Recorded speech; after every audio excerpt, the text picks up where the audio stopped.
कांग्रेस नेता प्रियंका गांधी वाड्रा ने प्रधानमंत्री नरेंद्र मोदी के मैंने कभी हिंदू मुस्लिम नहीं किया वाले बयान को लेकर उन पर जमकर निशाना साधा है। उन्होंने कहा, ये वही हैं जो पीएम मोदी 10 सालों से कर रहे हैं, वो ऐसा नहीं कर सकते। इसको लेके आगे और प्रियंका गांधी ने पीएम मोदी पर निशाना साधा है। चलिए आपको सुनाते हैं आगे उन्होंने और क्या कहा। इस देश की सच्चाई ये है कि जो राजनीति इस देश में हावी है वो सच्चाई की राजनीति नहीं है, झूठों की राजनीति है। उसके नेता झूठ बोलते हैं, कायर हैं, एक दिन कुछ बोलते हैं, अगले दिन मन बदल देते हैं।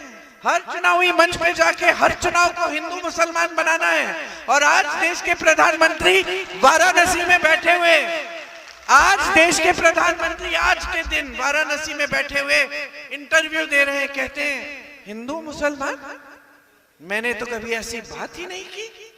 वाह वाह वाह, अरे 10 सालों से तो यही बात कर रहे हैं।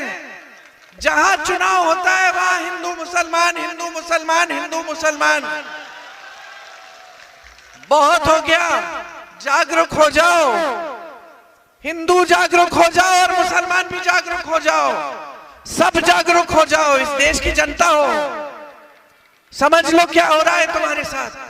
तुम्हें गुमराह किया जा रहा है, भगवान के नाम पर वोट मांगा जा रहा है, लेकिन भगवान के नाम पर काम नहीं हो रहा है। आज तुम्हारे पेट को भरने का कोई साधन ही नहीं है। मोदी जी बड़े बड़े हवाई जहाजों में पूरी दुनिया में घूम रहे हैं, और जब आपके सामने आते फिर वही बातें। बताए तो सही, मैं चुनौती देती हूं उनको, एक चुनाव लड़ ले बेरोजगारी पे, महंगाई पे, एक चुनाव लड़ ले, एक चुनाव लड़ ले अपनी नीतियों पे, एक चुनाव लड़ ले अपनी नीतियों पे। एक बार जरा बताएं, एक बार जरा बताएं इस देश के आम आदमी के लिए, इस देश के मिडिल क्लास के लिए, इस देश के गरीब के लिए क्या किया है, क्या किया है। बता नहीं सकते, और आपने छूट दे रखी है, आंखें बंद कर ली हैं। मैं किसी महिला के घर जाती हूँ, कहती है नहीं दीदी पानी नहीं है, बिजली नहीं है, सड़क नहीं है, बच्चों के लिए शिक्षा नहीं है, मुझे मालूम नहीं आगे क्या करूंगी। मजदूरी कर लेती हूँ, थोड़ी सी कमा लेती हूँ, थोड़ा सा कमा लेती हूँ। मैं पूछती हूँ वोट किसको? उसी विधायक को जो 3 बार वोट कर रही हो तुम। क्यों? कहती है दीदी धर रहे हो उन्होंने भगवान के नाम। भगवान के नाम? विधायक कुछ कर नहीं रहा है, सांसद कुछ कर नहीं रही है, आपकी कोई सुविधा नहीं दी आपको, तो क्या कहते भगवान अगर आपके सामने खड़े होते आज, कहते खोलो अपनी आंखें, जागरूक बन जाओ, मेरे नाम पर वोट मत दो, नेता से पूछो कि तुम्हारे लिए क्या किया है। यही कहते भगवान, क्योंकि भगवान ने हमेशा जनता की जागरूकता की बात की है। भगवान ने हमेशा ये कहा है, सदियों से, हजारों वर्षों से, कि अपनी सच्चाई को पहचानो। जो आपको बताया जा रहा है वो सच्चाई नहीं है। आपकी सच्चाई आज बहुत गंभीर है, आज इस देश की सच्चाई बहुत गंभीर है। आज सत्ता में जो लोग हैं वो कल संविधान को बदल सकते हैं, लोकतंत्र को खत्म कर सकते हैं। उन्होंने दिखाया है आपको, बार बार आपने प्रदेशों में सरकारें चुनी, पैसे खिला के विधायकों को बदल दी, गिरा दी सरकार। खुलेआम कहते हैं इसने 100 करोड़ लिए, उसने 100 करोड़ लिए। सबसे पहले तो ये 100 करोड़ आए कहां से?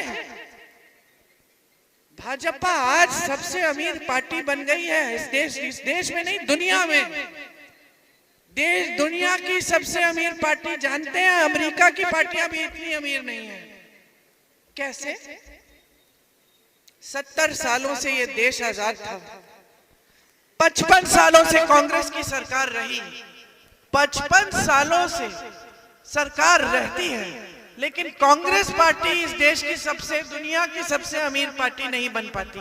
ना कोई प्रयास किया उसे बनाने का। ये लोग हमें भ्रष्ट कहते हैं, हमारी पार्टी को भ्रष्ट कहते हैं, हमारी पार्टी को धर्म विरोधी कहते हैं। और भ्रष्टाचार की स्कीम कौन बनाता है? मोदी जी।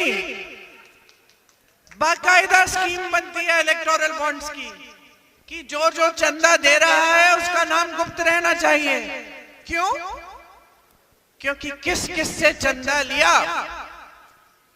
जब कचहरी में बात आई, न्यायाधीशों ने कहा सूची निकालो। क्या पता चला? कोविड की वैक्सीन किस किस को मिली? हाथ ऊपर करिए, किस किस को टीका लगा? हमें भी लगा। लगाना नहीं चाहती थी, लग गया। दो लगाए। प्रमाण पत्र भी मिल गया मोदी जी के चेहरे वाला। सबको मिला। अब सुन लो, पूरे देश की वैक्सीन एक कंपनी ने बनाई और उस कंपनी ने 52 करोड़ चंदा किसको दिया? गुजरात में एक पुल गिरा, आपको याद है? सैकड़ों लोग बह गए पानी में। उस कंपनी ने, जिस कंपनी ने पुल बनाया, किसको चंदा दिया बताओ? धन्यवाद। ऐसे लोगों से चंदा लिया, कंपनियों से जिस पे आप छापा मार रहे हो। चंदा लिया, छापा बंद। आपने कार्रवाई कर रखी है, कोई केस डाल रखा है। चंदा लिया, केस ठंडे बस्ते में गया। ये है मोदी जी की ईमानदारी और मोदी जी की राजनीति। भी बता देती हूँ क्यों। आप जानते हैं आपके सांसद की भी यही राजनीति है। मंचों पे दिखेंगे, उद्घाटनों पे दिखेंगे, कभी कभार रोड शो कर लिया तो गाड़ी के ऊपर दिखेंगे, यूं यूं हाथ हिला रहे, जनता उधर है, इतनी पास भी नहीं आ सकती। ये तो सारा सुरक्षा कर्मचारी, जनता वो दूर से जनता को देख रहे हैं, ऐसे कर रहे हैं। फिर कोई टीवी का कैमरा आ गया तो चलो किसी बच्चे को कोई पकड़ के ले आया कि मोदी जी के सामने कैमरे पे दिखना चाहिए कि मोदी जी जनता से भी मिलते हैं। उसको पता नहीं उसकी कितनी छानबीन करके लाए होंगे उनके पास। कभी जनता के बीच नहीं दिखते, हमेशा साफ सुथरे चमक रहे हैं। अरे मेरे पिताजी भी प्रधानमंत्री थे। धूल से भरा होता था कुर्ता जब वापस आते थे, बाल में धूल, यहां तक निशान होते थे कि लोग ऐसे पकड़ रहे हैं, निशान होते थे, घाव होते थे। घबरा जाती थी, मैं छोटी थी तो देखती थी। आपके बीच आते थे, पैदल आते थे, अपनी गाड़ी खुद चलाकर, ये सब तामझाम लेके नहीं। आपके गांव में आते थे, आप डांट देती थी कि मेरा बिजली का खंबा नहीं लगाया तो वोट नहीं दूंगी, आ जाओ चाय पी लो चले जाओ। शाहीन तो बहुत डांटती थी। शाहीन को तो मैं पहचानती इसलिए हो क्यों मेरे पिताजी को डांट देती थी और प्यार भी बहुत करती थी, लेकिन मौके पे डांट देती थी। ये भी तो प्रधानमंत्री थे आपके। तो क्या हो गया? क्या हो गया 10 सालों में कि प्रधानमंत्री अपने आप को इतने बड़े समझ रहे हैं कि जनता के प्रति कोई जवाबदेही नहीं, जनता के बीच जाना नहीं, जनता के साथ घुल मिलना नहीं, जनता की समस्याएं जाननी नहीं है। क्या हो गया? कट गए हैं जनता से। आज तो उनके सलाहकार भी इतना डरते हैं कि वो भी नहीं बताएंगे कि किसान मर रहा है, आत्महत्या कर रहा है, क्योंकि 10,000 50,000 रुपए नहीं दे पा रहा है। कोई सलाहकार नहीं बता रहा है कि यहाँ का नौजवान किस तरह से पिट रहा है महंगाई से और बेरोजगारी से। मन की बात तो वो करते हैं। अरे भाई, मन की बात तो उनकी मन की बात बताते हैं, आपकी कौन सी मन की बात सुन रहे हैं? 10 सालों में मन की बात प्रोग्राम है, आयोजित होता है, कोई खड़ा हो जाता है, पूछता है मोदी जी ये वो, मोदी जी जवाब दे देते हैं। लेकिन कभी आपके बीच आके पूछा है मेरे भाई आपके मन की बात क्या है? कभी आंसू पोंछा है? एक बार आंसू पोंछते हुए नहीं देखा मैंने उन्हें, किसी के भी, गरीब छोड़ो किसी के भी। आज रो दिए। हाँ? अपने आंसू पोंछे नहीं, मैं किसी और के आंसू पोंछने की बात कर रही थी। मैं अपने आंसू पोंछने की बात नहीं कर रहे थे। ये पहले प्रधानमंत्री हैं भाई और बहनों इस देश के, जो आकर आपके सामने अपनी परेशानियां गिनाते हैं कि देखो, गाली देते हैं वो सुबह से शाम तक। इंदिरा जी को देशद्रोही कहते हैं, राजीव जी को देशद्रोही कहते हैं। मेरे परिवार के हर सदस्य के बारे में कुछ ना कुछ पूछिए ही मत क्या क्या कहते हैं। और फिर आपके सामने आके शिकायत करते हैं कि कोई उनके बारे में उनको गाली दे रहा है। एक बार गाली नहीं दी। चरित्र ही नहीं है हमारा, सभ्यता ही नहीं है हमारी। हाँ, आप काम नहीं करेंगे तो हम जरूर सवाल उठाएंगे, आपकी गलत नीतियां हैं तो हम जरूर सवाल उठाएंगे। अब तो आप रो भी पड़े हैं जनता के सामने। अब इस ऐसे कमजोर प्रधानमंत्री तो मैंने जिंदगी में नहीं देखे। मैंने तो अपनी दादी देखी है, पूरी दुनिया हमला कर रही है, गालियां दे रही है, जंग कर रही है पाकिस्तान से। अकेली औरत पाकिस्तान को तोड़ रही है 2 टुकड़ों में, एक आंसू नहीं गिरता। मैं आपको बताऊं इंदिरा जी के बारे में कुछ। जिस दिन उनके बेटे की आकस्मिक मौत हुई, 33 साल का बच्चा था, उसकी मृत्यु हो जाती है, तब मैंने देखा है उन दिनों अपनी दादी को। फिर भी अगर रोती थी तो कमरे में रोती थी, जनता के सामने आती थी तो दृढ़ होके खड़े हो जाती थी। अगले दिन काम किया उन्होंने, पीछे नहीं हटी। और ये थोड़ी सी आलोचना सुन के रोने लग गए। ये तो कमजोरी है। फिर मैंने तो सोचा कि दुनिया में कहते हैं कि बहुत दृढ़ है, ये तो सबसे सक्षम प्रधानमंत्री है। ये तो एकदम कमजोरी है कि वोट मांगने के लिए कुछ भी कर लें। ये तो वो कर रहे हैं जो आपके यहाँ पे विधायक आके वोट मांगते हैं, जो कभी रो जाते हैं, कभी कोई आपसे कुछ और झूठ बोल के मांग लेता है। हाँ,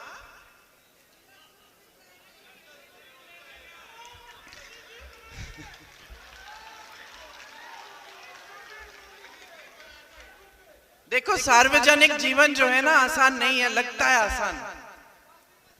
हाँ, वॉशिंग मशीन आसान लगता है, आसान नहीं है।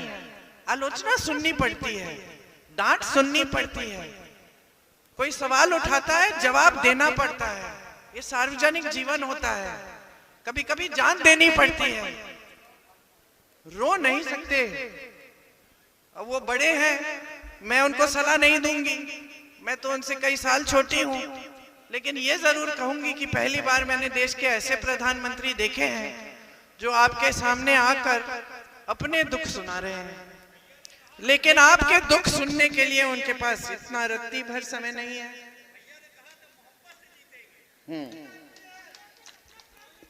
तो बात यह है भाइयों और बहनों की करना क्या है, अब आगे की क्या योजना है। आपको यही चाहिए कि धर्म के नाम पर राजनीति होती रहे, चुनाव में रोना धोना, या फिर फिजूल की बातें, कोई भैंस चुराएगा, कोई मंगलसूत्र चुराएगा, ये बातें, या फिर कोई और कहानी, भारत में चुनाव है, पाकिस्तान की बातें। क्या चाहते हैं? या आप चाहते हैं कि आपके जो नेता हो वो जवाबदेह हो, कि आपके जो नेता हो थोड़ा सा घबराएं आपके सामने आने पे, कि भैया अगर काम नहीं किया है तो मुश्किल में पड़ जाएंगे। आपके नेता थोड़ा मुंह दिखाने लायक बने, थोड़ी हिम्मत करें, आपके लिए भी कुछ करके दिखाएं। क्या चाहते हैं आप, ये तय करना है।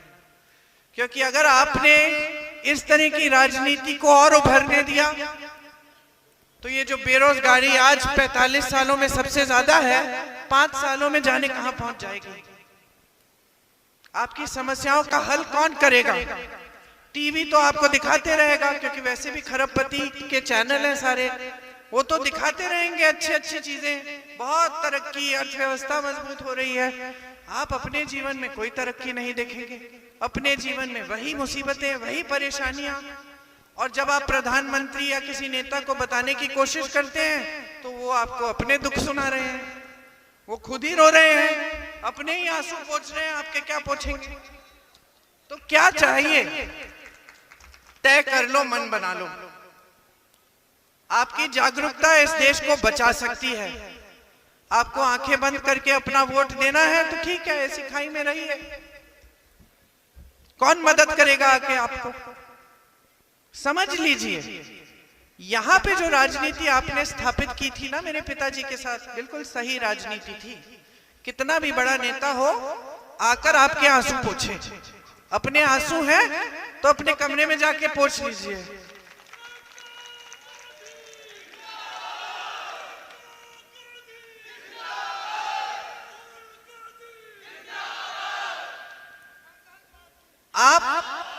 आप अपना मन बनाइए, आपका वोट है, आपका अधिकार है, आपकी शक्ति है, आपका हथियार है, इसको अपने लिए इस्तेमाल करिए, अपने लिए। समझ लीजिए कांग्रेस पार्टी क्या नीतियां लाई है, क्या हमारे लिए कुछ करने जा रही है, जहां जहां कांग्रेस के प्रदेश हैं वहां क्या किया है, ये समझिए। फिर भाजपा को देखिए, कौन से बड़े बड़े सपने दिखाए, उनमें से क्या कुछ सपने साकार हुए? नहीं हुए। तो समझ लीजिए ना सच्चाई क्या है, और उस सच्चाई के आधार पर अपना वोट डालिए, किसी के बातों में मत पड़िए। मैं तो कहती हूँ मेरी भी बातों में मत पड़िए।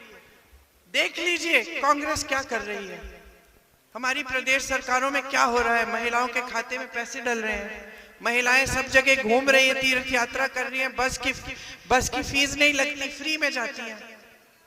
हम कह रहे हैं कि अगर हमारी सरकार आएगी तो 25 लाख का बीमा यहाँ पूरे देश भर में लागू करेंगे, ताकि जिसको ऑपरेशन कराना हो उसके लिए मुफ्त हो जाए। हम कह रहे हैं कि जो स्नातक पास बच्चे हैं उनको 1 लाख सालाना पक्की नौकरी, पहली नौकरी, अधिकार मिलेगा कानूनी। हम कह रहे हैं कि फंड बनाएंगे नौजवानों के लिए, ताकि छोटे कारोबार मजबूत बने। आपको कुछ शुरू करना है, आपको सुविधा मिलेगी। पेपर लीक के खिलाफ कानून लाएंगे, सख्त से सख्त कार्रवाई करेंगे। किसानों के हर सामान पे जीएसटी मुक्त कर देंगे। किसानों की कर्ज माफी के लिए एक स्थायी आयोग लाएंगे। हम इतने सारे काम करना चाहते हैं आपके लिए। मजदूरी जो है, न्यूनतम मजदूरी 400 रुपए की होगी, ये कानून बनेगा। आशा आंगनबाड़ी महिलाओं के लिए दुगना आपका मानदेय बनेगा। 30 लाख अग्निवीर को रद्द कर देंगे। और मैं देखिए, ये हमने लिखा है अपने न्याय पत्र में, अग्निवीर जैसी स्कीम तो होनी ही नहीं चाहिए थी। सारी उम्मीदें, सारी आशाएं खत्म कर दी। जो मेहनत कर रहा था सेना में जाने के लिए, अब रो के कहता है कि मुझे नहीं जाना। मैं शहीद भी हो जाऊंगा तो मेरे परिवार को कुछ नहीं मिलेगा, मुझे शहीद का दर्जा भी नहीं मिलेगा, और 4 साल बाद वापस घर आऊंगा, नौकरी ढूंढूंगा फिर से। यह है मोदी जी की स्कीम। तो समझ लीजिए, ये पिताजी की कर्मभूमि है, केक लगाव है आपसे। सच्चाई ये है, आपने इस भैया को हराया, इससे कोई फर्क नहीं पड़ा इस लगाव में। कोरोना हुआ उसके बाद सबसे पहले भैया ने मुझे फोन किया और बोला, अमेठी का जो कहीं कहीं फंसा हुआ है, गुजरात में, बिहार में, मुंबई में, हैदराबाद में, ढूंढो और ढूंढ के घर पहुंचा दो। ये भैया के लफ्ज थे मुझे कोरोना के। जब कोरोना हुआ आपने हरा दिया था। सत्ता की जरूरत नहीं थी आपसे रिश्ता जोड़ने के लिए, वो रिश्ता कायम है, कायम रहेगा। लेकिन पिताजी की कर्मभूमि है, पिताजी शहीद हुए इस देश के लिए, और आप सब उन लोगों के बेटे हैं, बेटियां हैं जिन्होंने पिताजी के साथ कंधे से कंधा मिलाकर काम किया। इसीलिए दिल पे चोट पहुंचती है ये देखते हुए कि आप गुमराह हो रहे हैं, कि यहां से आप राजनीति का संदेश, सही राजनीति का संदेश पूरे देश में नहीं भेज रहे हैं। मिसाल बनिए, यहां से संदेश भेजिए पूरे देश में। नहीं चाहिए हमें ये नाटक नौटंकी, आंसू पोंछने वाली राजनीति। पहले हमारे आंसू पोंछो, भेज दो संदेश पूरे देश में कि हमें किशोरीलाल शर्मा जैसे कार्यकर्ता चाहिए, जो हमारे बीच में घूमे, जो हमारे पास आए, जो हमारे दुखों को समझे, जो दिन रात हमारी समस्याओं का हल ढूंढे। ऐसी राजनीति चाहिए। सिखा दो पूरे देश को। जागरूकता है आप में, बहुत समझदार हो, मैं जानती हूँ, सबसे मिलती रहती हूँ, सब सीखा है आपसे।